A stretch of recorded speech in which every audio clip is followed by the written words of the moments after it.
हम लोग घटना चक्र 2026 साइंस केमिस्ट्री सेक्शन पढ़ रहे थे, जिसमें हम लोगों ने अधातुएं का सी तक पढ़ लिया था। आज हम लोग अम्ल, क्षार तथा लवण चैप्टर पढ़ेंगे।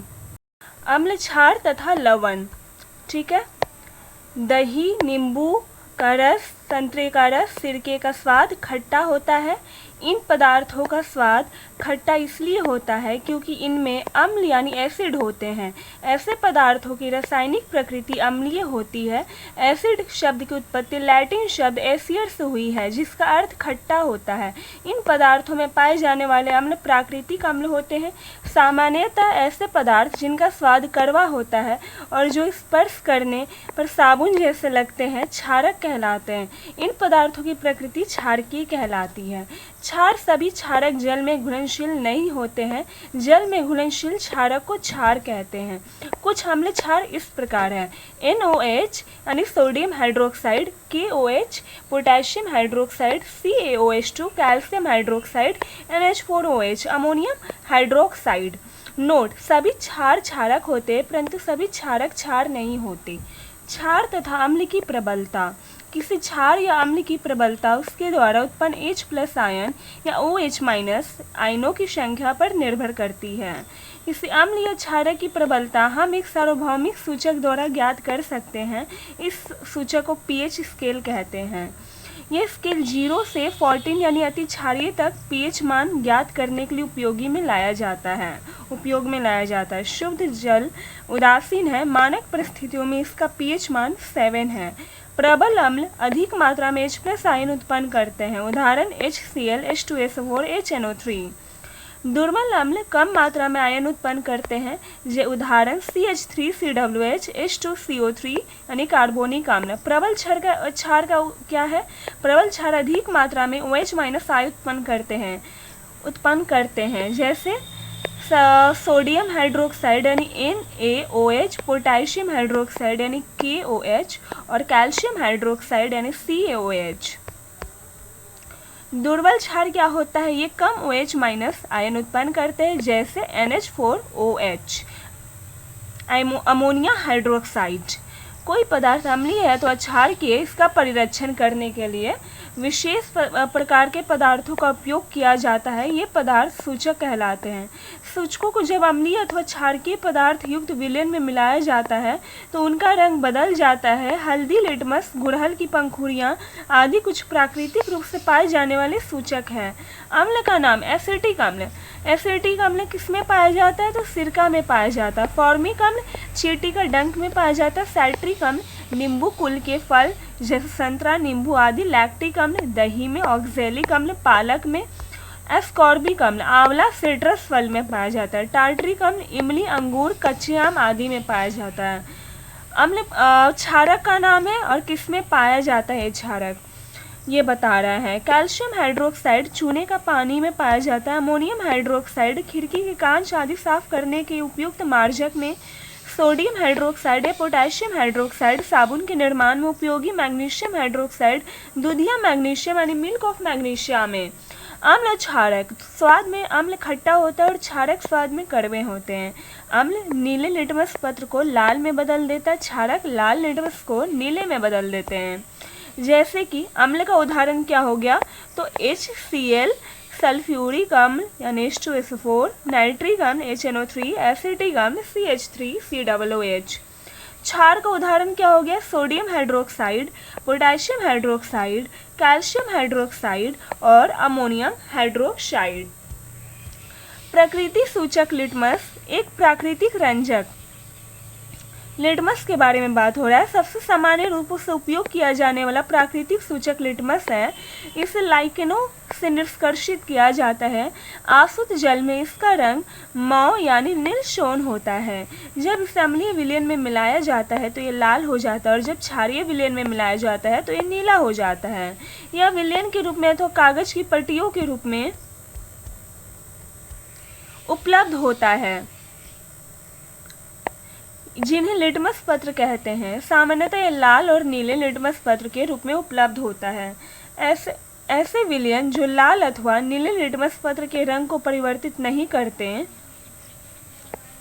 उदासीन विलयन कहलाते हैं। ऐसे पदार्थ न तो अम्लीय होते और न ही क्षारकीय होते हैं। गुड़हल के पुष्प का सूचक अम्लीय विलयनों को गहरा गुलाबी और क्षारकीय विलयनों को हरा कर देता है। अम्ल नीले लिटमस को लाल कर देता है और क्षारक लाल लिटमस को नीला कर देता है। अम्ल क्षार सूचक का नाम है नीला लिटमस विलयन। अम्ल के साथ रंग में परिवर्तन लाल रंग में परिवर्तन होता है। क्षार के साथ रंग में परिवर्तन रंग परिवर्तन नहीं होता। लाल लिटमस विलयन कोई परिवर्तन नहीं होता और ये यानी कि क्षार के साथ इसका रंग नीले रंग में बदल जाता है। हल्दी कोई परिवर्तन नहीं होता जबकि क्षार के साथ भूरे लाल रंग में बदल जाता है। मिथाइल ऑरेंज लाल रंग में बदल जाता है और क्षार के साथ पीले रंग में बदल जाता है। फिनोफ्थैलिन यानी रंगहीन कोई परिवर्तन नहीं होता और क्षार के साथ गुलाबी रंग में बदल जाता है। किसी अम्ल और किसी क्षारक के बीच होने वाली अभिक्रिया उदासीनीकरण कहलाती है। इस प्रक्रम में ऊष्मा के निर्मुक्त होने के साथ साथ लवण और जल निर्मित होते हैं। उदासीन लवण, अम्लीय लवण और क्षारीय लवण।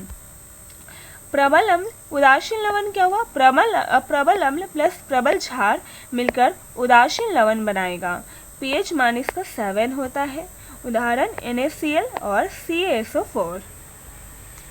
अम्लीय लवण, प्रबल अम्ल प्लस दुर्बल क्षार मिलकर अम्लीय लवण बनाएगा। pH का मान 7 से कम होता है जिसे NH4Cl और NH4NO3। क्षारीय लवण, प्रबल क्षार प्लस दुर्बल अम्ल मिलकर क्षारीय लवण बनाएगा। pH का मान 7 से अधिक होता है। उदाहरण CaCO3 CH3COO Na। Sodium chloride को साधारण नमक कहा जाता है जिसे हम भोजन में इस्तेमाल करते हैं। इसे समुद्री जल से बनाया जाता है। रॉक यानी सॉल्ट एक भूरे रंग की क्रिस्टल के रूप में पाया जाने वाला पदार्थ है। इसे कोयले की तरह निष्कर्षण करके प्राप्त किया जाता है। अब हम लोग ऑब्जेक्टिव पार्ट में आए। सब्जेक्टिव पार्ट कंप्लीट हो गया।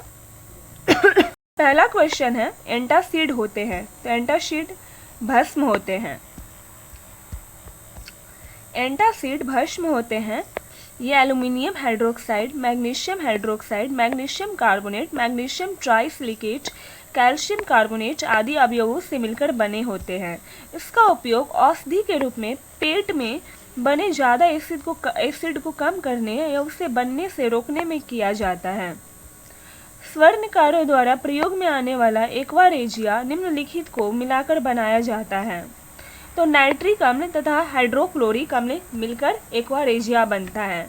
अम्लराज या एक्वा रेजिया या नाइट्रो हाइड्रोक्लोरिक अम्ल नाइट्रिक अम्ल और हाइड्रोक्लोरिक अम्ल का मिश्रण है।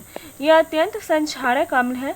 इसे अम्लराज या एक्वा रेजिया नाम इसलिए दिया गया है क्योंकि यह स्वर्ण और प्लैटिनम आदि नोबल धातुओं को भी गला देता है। इसका उपयोग स्वर्णकारों द्वारा आभूषणों को बनाते समय किया जाता है। एक्वा रेजिया किसका मिश्रण होता है? तो HCl और HNO3 का।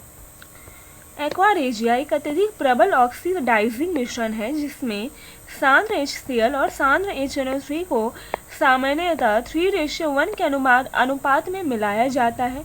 यह मिश्रण सोना, प्लैटिनम जैसे रासायनिक दृष्टि से दुर्लभ एवं निष्क्रिय धातुओं को भी घोलने में सक्षम होता है, जबकि अन्य अम्ल अकेला ऐसा करने में असमर्थ हो रहते हैं। pH एक मूल्यांकन दर्शाता है। किसी घोल के अम्लीय या क्षारीय होने का मूल्यांकन। हाँ, तो ये हम पीछे पढ़ चुके हैं कि इसका मान 0 से 14 होता है। 0 से 7 तक अम्लीय होता है और 7 से 14 क्षारीय होता है और 7 pH मान को उदासीन विलयन कहते हैं। एक घोल का pH 3 से 6 तक बदलता है। इसमें H+ आयन की सांद्रता 1000 गुना कम हो जाएगी। pH में परिवर्तन delta pH = pH2 - pH1।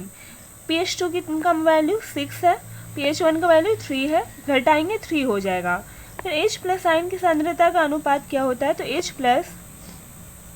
H+1 का और H2 का वैल्यू पुट करना है। तो 10⁻³ जो कि 0.001 हुआ, यानी कि आयन की सांद्रता 1000 गुना कम हो जाएगा। अम्ल और क्षार के संदर्भ में निम्नलिखित में कौन सा कथन सही है? अम्लीय विलयन 7 से अधिक, गलत है, ये भी गलत है। क्षारीय विलयन 7 से कम, गलत, उल्टा दिया हुआ है, यानी न तो 1 और नहीं 2। पीएच पैमाने पर शुद्ध जल का पीएच 7 उदासीन होता है। अम्लीय विलयन का पीएच मान 7 से कम होता है, यानी कि विलयन क्षारीय है। जब पीएच मान 7 से अधिक होता है तो विलयन अम्लीय है। 7 से कम होता है तो विलयन अम्लीय है, और जब 7 से ज़्यादा होता है तो विलयन क्षारीय है। किसका पीएच मान 7 है? तो उदासीन विलयन का भी और शुद्ध पानी का भी है। उदासीन विलयन का इसलिए ई होगा, 1 से अधिक। उदासीन विलयन का पीएच मान 7 है। शुद्ध जल को उदासीन माना जाता है, अतः इसका पीएच मान 7 होगा। वर्षा का पानी जल का शुद्ध रूप है। पीएच मान 7 से कम होने पर विलयन अम्लीय होता है, 7 से अधिक होने पर क्षारीय होता है। इस विलयन को के पीएच का मान 7 से अधिक होता है तो क्षारीय विलयन का। एक विलयन लाल लिटमस को नीला कर देता है, विलयन का पीएच है। उपयुक्त में कोई नहीं, क्योंकि जो लाल से नीला कर देता है वो तो क्षारीय होता है। क्षारीय यानी 7 से अधिक। इसमें 7 से अधिक कोई भी ऑप्शन में नहीं दिया हुआ है। आपको 3 परख नलियाँ दी गई हैं, उनमें से एक में आसुत जल है और अन्य 2 में से एक में अम्लीय विलयन तथा दूसरे में क्षारकीय विलयन है। इनमें से किसमें लाल लिटमस नीला हो जाएगा? तो क्षार में लाल लिटमस नीला हो जाएगा। कौन से एक अम्लीय विलयन का संभव पीएच मान है? 6 होगा, क्योंकि 7 से कम है ना।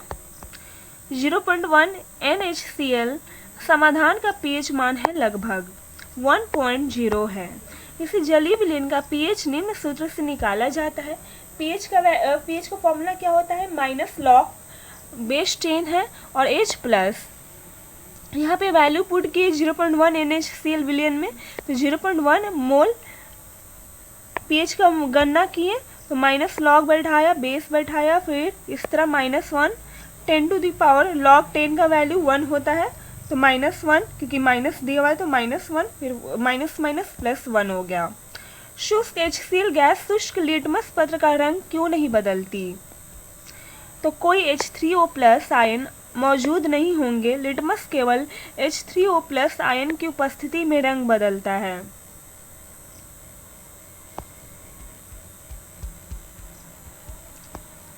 लिटमस पेपर का रंग केवल हाइड्रोजन या हाइड्रोनियम H3O+ आयन जैसे आयनों की उपस्थिति में बदलता है।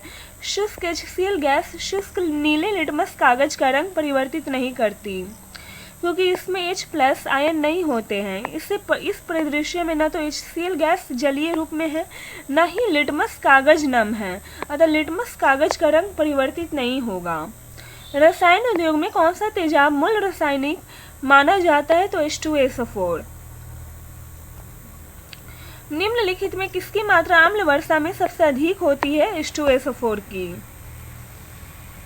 यहाँ देखो, वातावरणीय प्रदूषण, औद्योगिक निःसंश्रितों एवं प्रकृति में होने वाली विभिन्न क्रियाओं के फलस्वरूप उत्पन्न सल्फर डाइऑक्साइड तथा नाइट्रस ऑक्साइड गैस वायुमंडल में पहुंचकर ऑक्सीजन और बादल के जल के साथ रासायनिक अभिक्रिया कर क्रमशः सल्फ्यूरिक अम्ल तथा नाइट्रिक अम्ल बनाकर पृथ्वी पर गिरती है।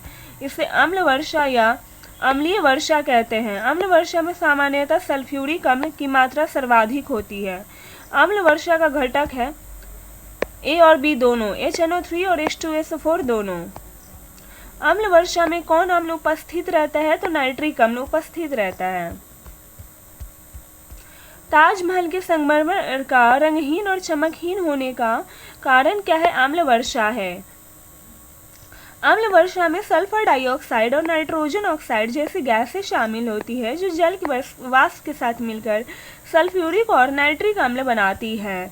ये अम्ल संगमरमर की सतह पर प्रतिक्रिया करते हैं और उसकी चमक को खत्म कर देते हैं, जिसमें ताजमहल का संगमरमर हल्का मटमैला हो जाता है।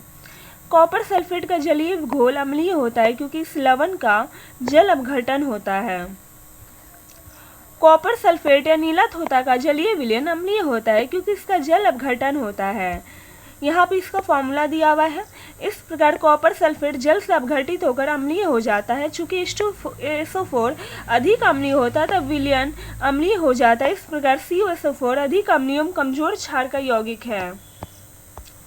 कथन ए सल्फ्यूरिक अम्ल को तनु अम्ल बनाने के लिए पानी में अम्ल मिलाया जाता है, न कि अम्ल में पानी। कारण आर, पानी की विशिष्ट ऊष्मा बहुत अधिक होती है। ए भी सही है और आर भी सही है, क्योंकि पानी की विशिष्ट ऊष्मा अधिक होती है, इसलिए पानी में हम लोग अम्ल मिलाते हैं। ए और दोनों सही है, आर ए का सही स्पष्टीकरण है। तनु विलयन बनाने के लिए पानी में अम्ल मिलाते हैं। सल्फ्यूरिक अम्ल को तनु बनाने के लिए पानी में अम्ल मिलाया जाता है, इससे ऊष्मा एवं वाष्प उत्पन्न होती है। पानी की विशिष्ट ऊष्मा अधिक होने के कारण विलयन का ताप अधिक नहीं हो पाता। यदि अम्ल में पानी मिलाया जाए तो क्या होगा? एकाएक अधिक ऊष्मा उत्पन्न होने से विलयन का ताप अचानक बढ़ जाता है, जिससे विलयन के तेजी से उबलने से सांद्र अम्ल के पात्र से बाहर गिरने का खतरा हो सकता है। कुछ धातु ऑक्साइड अम्ल और क्षार के साथ अभिक्रिया कर नमक और पानी बनाते हैं। इन्हें उभयधर्मी ऑक्साइड कहते हैं। उभयधर्मी ऑक्साइड के उदाहरण कौन कौन हो गए? तो एल्युमिनियम हो गया और जिंक हो गया, यानी कि एल्युमिनियम ऑक्साइड और जिंक ऑक्साइड। धातु ऑक्साइड की प्रकृति क्षारकीय होती है, लेकिन एल्युमिनियम ऑक्साइड एवं जिंक ऑक्साइड जैसे कुछ धातु ऑक्साइड अम्लीय तथा क्षारकीय दोनों प्रकार के व्यवहार प्रदर्शित करते हैं। ऐसे धातु ऑक्साइड जो अम्ल और क्षारक दोनों से अभिक्रिया करके लवण एवं जल प्रदान करते हैं, उन्हें उभयधर्मी ऑक्साइड कहते हैं। देखो Al2O3 और ZnO यानी सही है। CuO यानी कॉपर ऑक्साइड की प्रकृति क्षारकीय अर्थात ये उभयधर्मी नहीं है। अम्ल धातु कार्बोनेट से अभिक्रिया कर डैश गैस मुक्त करता है, तो ये CO2 गैस मुक्त करता है। जब कोई अम्ल किसी धातु कार्बोनेट या धातु हाइड्रोजन कार्बोनेट से अभिक्रिया करता है, तो ये संगत लवण कार्बन डाइऑक्साइड गैस तथा जल उत्पन्न करता है। चूने का पानी किसके द्वारा दुधिया हो जाता है? तो CO2 के द्वारा। चूने का पानी कैल्शियम हाइड्रोक्साइड के तनु जलीय विलयन का सामान्य नाम है। जब कार्बन डाइऑक्साइड गैस को चूने के पानी में से प्रवाहित करते हैं, तो चूने का पानी दुधिया हो जाता है। COH2 प्लस CO2 को जब हम लोग CO2 में प्रवाहित करते हैं, तो क्या बनता है? कैल्शियम कार्बोनेट और हाइड्रोजन ऑक्साइड यानी पानी बनता है। जल में कार्बन डाइऑक्साइड प्रवाहित करने पर सोडा वाटर अम्लीय प्रकृति का है। जल में कार्बन डाइऑक्साइड को प्रवाहित करने पर बना सोडा वाटर अम्लीय प्रकृति का होता है। सोडा वाटर में अधिक दाब पर गैस घुली रहती है। निम्नलिखित में किस अम्ल में ऑक्सीजन नहीं है? तो हाइड्रोक्लोरिक अम्ल यानी नमक का अम्ल में ऑक्सीजन नहीं है। हाइड्रोक्लोरिक अम्ल हाइड्रोजन और क्लोरीन के संयोग से बनता है, इसलिए इसके एक अम्ल में ऑक्सीजन नहीं पाया जाता है। जबकि सल्फ्यूरिक H2SO4, तो यहाँ O आ जाएगा, यहाँ भी O आ जाएगा, तो ये दोनों नहीं होगा, इसलिए C होगा। बेकिंग सोडा के संदर्भ में कौन सा कथन सही है? यह सोडियम हाइड्रोजन कार्बोनेट है, यह अग्निशामक यंत्र में प्रयोग होता है। बेकिंग सोडा का सूत्र क्या होता है? NaHCO3। यह अग्निशामक यंत्र में प्रयुक्त होता है, यानी कि 1 और 2 दोनों सही है। सोडियम हाइड्रोजन कार्बोनेट एक सफ़ेद क्रिस्टलीय ठोस है। इसका उपयोग बेकिंग पाउडर के निर्माण में होता है, इसलिए sodium hydrogen carbonate baking soda कहलाता है। बेकिंग पाउडर को गर्म करने पर उत्पन्न CO2 के द्वारा पावरोटी या केक में खमीर निर्मित किया जा सकता है। बेकिंग सोडा का उपयोग सोडा अम्ल अग्निशामक में भी किया जाता है। बेकिंग सोडा का सूत्र है NaHCO3। सोडियम हाइड्रोजन कार्बोनेट एक सफ़ेद क्रिस्टलीय ठोस है। इसका उपयोग बेकिंग पाउडर के निर्माण में होता है, इसलिए sodium hydrogen carbonate baking soda कहलाता है। बेकिंग सोडा के निर्माण में सोडियम क्लोराइड के उपयोग एक मूल पदार्थ के रूप में किया जाता है। NaCl plus H2O CO2 plus NH3 मिलकर ये बनता है। सोडियम हाइड्रोजन कार्बोनेट एक दुर्बल असंक्षारकीय लवण है। बेकिंग पाउडर बेकिंग सोडा एवं टार्टरिक अम्ल जैसे कि मंद खाद्य अम्ल का मिश्रण है। बेकिंग पाउडर को गर्म करने पर उत्पन्न कार्बन डाइऑक्साइड के द्वारा पावरोटी या केक के खमीर निर्मित किया जा सकता है। बेकिंग सोडा का उपयोग सोडा अम्ल अग्निशामक में किया जाता है। सूची 1 को सूची 2 से मिलाना है। ब्लीचिंग पाउडर, तो calcium carbonate CaO। Baking soda पहले देखते हैं, सोडियम बाइकार्बोनेट होता है। वॉशिंग पाउडर, तो ये होता है तुम्हारा plastic of Paris. Calcium sulphate hemihydrate फिर washing powder calcium sodium carbonate और ब्लीचिंग पाउडर CaOCl2, यानी कि सी ऑप्शन होगा। ब्लीचिंग पाउडर देखो यहाँ पे कैल्शियम ऑक्सीक्लोराइड हो गया, baking soda NaCO3, washing powder यानी कि सोडियम कार्बोनेट NO2CO3 इसका सूत्र हुआ, प्लास्टर ऑफ पेरिस का CaSO4 × 12H2O। कौन सा युग में एक सही सुमेलित नहीं है? तो प्लास्टर ऑफ पेरिस का सूत्र क्या होता है, अभी पढ़ा, कैल्शियम सल्फेट हेमीहाइड्रेट, यानी ये गलत है, बाकी तीनों सही है।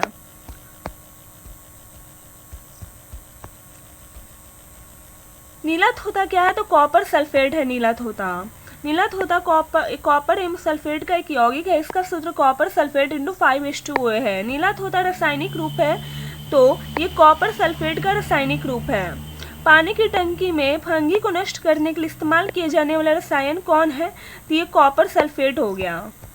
पानी की टंकी में फंगी को नष्ट करने के लिए कॉपर सल्फेट का इस्तेमाल किया जाता है। फसलों की सुरक्षा हेतु कवकनाशी के रूप में भी इसका प्रयोग होता है। सूची 1 को सूची 2 से मिलाना। नीला थोथा को अभी पढ़े, कॉपर सल्फेट कहते हैं। कास्टिक सोडा को सोडियम हाइड्रोक्साइड कहते हैं। वॉशिंग सोडा को क्या कहते हैं? सोडियम कार्बोनेट कहते हैं। तो हाइपोसोडियम थायोसल्फेट हो गया, यानी बी। यहाँ देख लो, नीला थोथा कॉपर सल्फेट हो गया, हाइपोसोडियम थायोसल्फेट हो गया, caustic soda NaOH, washing soda sodium carbonate NO2CO3 × 10H2O formula होता है वॉशिंग सोडा का।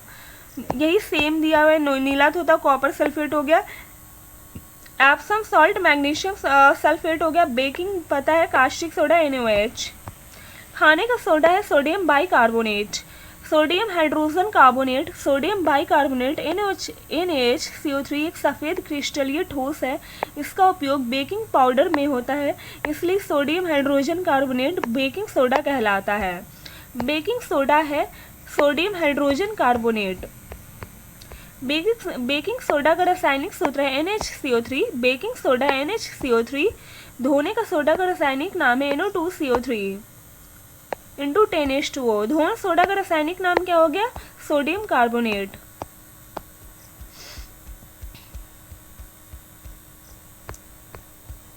कृत्रिम रूप से फलों को पकाए जाने को एथिलीन कहते हैं, एथिलीन के द्वारा ये पकता है। Baking soda sodium bicarbonate. शीतल पेय कार्बन डाइऑक्साइड का यूज होता है, शीतल पेय में क्वार्ट्ज सोडियम सिलिकेट से मिलकर बना होता है। घड़ी में प्रयोग होने वाले क्वार्ट्ज क्रिस्टल होते हैं, तो सिलिकॉन डाइऑक्साइड। घड़ी में प्रयोग होने वाले क्वार्ट्ज क्रिस्टल सिलिकॉन डाइऑक्साइड होते हैं, यानी SiO2। क्वार्ट्ज में ऑक्सीजन में सिलिकॉन के परमाणु आपस में मिलकर एक चतुष्फल की आकृति का निर्माण करते हैं। कौन सा एक लवण सागर में सर्वाधिक पाया जाता है? तो सोडियम क्लोराइड। सोडियम क्लोराइड को साधारण नमक कहा जाता है। खाने के नमक किससे मिलकर बना होता है? तो मजबूत अम्ल और मजबूत क्षार से। प्रबल अम्ल एवं प्रबल क्षार के माध्यम अभिक्रिया से निर्मित लवण को उदासीन लवण कहते हैं, NaCl आयोडीकृत लवण में रहता है पोटेशियम आयोडाइड। पोटेशियम आयोडाइड संरचना एवं भौतिक गुणों में खाद्य लवण के समान है। व्यापारिक स्तर पर आयोडीकृत लवण बनाने में सामान्यतः इसी का प्रयोग किया जाता है। इसके अतिरिक्त पोटेशियम आयोडेट, सोडियम आयोडेट और सोडियम आयोडाइड का भी प्रयोग आयोडीकृत लवण बनाने में किया जाता है। कौन सा एक कथन सही नहीं है? व्यंजक चूर्ण के लिए कौन सा कथन असत्य है? तो ये जल में अधिक विलय होता है, ये जल में बहुत ज्यादा विलय नहीं होता है। कैल्शियम हाइपोक्लोराइट या कैल्शियम ऑक्सीक्लोराइड एक अकार्बनिक यौगिक है, इसे विरंजक चूर्ण या ब्लीचिंग पाउडर भी कहते हैं। इसका रासायनिक सूत्र CaOCl2 है। ये एक हल्के पीले रंग का चूर्ण होता है तथा इसमें क्लोरीन का तीव्र गंध निकलती रहती है। ये एक ऐसा रसायन है जो सामान्य तौर पर ऑक्सीकरण के माध्यम से रंगों या दाग धब्बों को हटाता है। यह जल में विलय होता है, परंतु अशुद्धियों की उपस्थिति के कारण एक स्वच्छ विलयन के निर्माण नहीं हो पाता। तनु विलयन से इसकी अभिक्रिया इस प्रकार है। COCl2 को HCl में मिलाएंगे तो CaCl2 और H2O और Cl2 रिलीज होगा। ब्लीचिंग पाउडर में कौन सा रासायनिक यौगिक होता है? तो कैल्शियम ऑक्सीक्लोराइड। जब इनो अम्ल को जल में डाला जाता है तो बुलबुले बनते हैं, जिसका कारण है CO2 गैस। फोटोग्राफी प्लेट का विकसित करने में किसका यूज होता है? तो सोडियम थायोसल्फाइड उपचायक की भांति उपयोग होता है। निम्नलिखित पदार्थों में कौन सा फोटोग्राफी में तथा एक एंटीक्लोर के रूप में भी प्रयुक्त होता है? तो सोडियम थायोसल्फेट। फोटोग्राफी में स्थायीकरण के रूप में प्रयुक्त होने वाला रसायन है सोडियम थायोसल्फेट। सोडियम थायोसल्फेट रसायन का प्रयोग फोटोग्राफी में निगेटिव एवं पॉजिटिव के स्थायीकरण में होता है।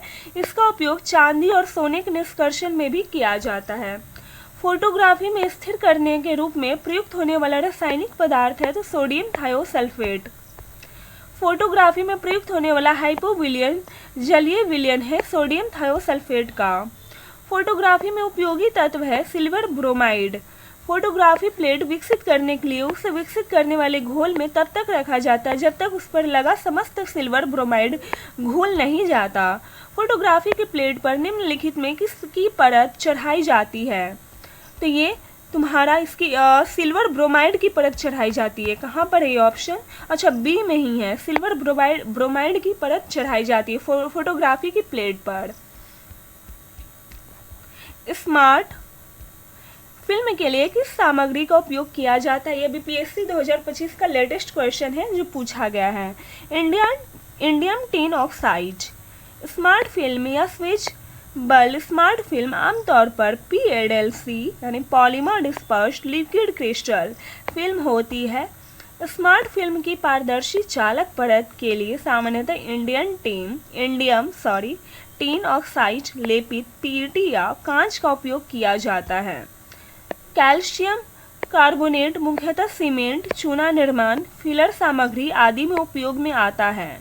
जिंक क्लोराइड रासायनिक अभिक्रियाओं, ड्राई सेल, फ्लक्स आदि में और सिलिका साधारण कांच आदि की संरचनात्मक सामग्री के रूप में प्रयुक्त होती है। नीचे से रात में चमकने वाले वर्णक के रूप में कौन सा यौगिक जाना जाता है? तो यूरोपियम डोप्ड स्ट्रोंटियम एल्यूमिनेट।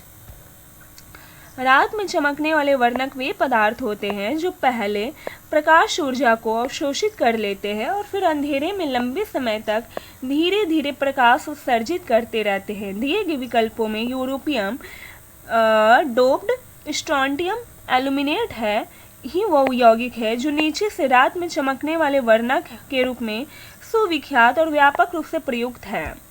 निम्नलिखित में किस पदार्थ का उपयोग बर्तनों को चमकीले बनाने के लिए किया जाता है? तो जिंक ऑक्साइड का प्रयोग। जिंक ऑक्साइड का उपयोग बर्तनों को चमकीले बनाने के लिए किया जाता है। वस्तु को चमकीला बनाने में इस्तेमाल होने वाला अन्य ऑक्साइड इस प्रकार है: silicon dioxide, aluminium oxide, barium oxide, sodium oxide इत्यादि। निम्नलिखित में कौन सा कांच को गहरा नीला रंग प्रदान करता है? तो कोबाल्ट ऑक्साइड।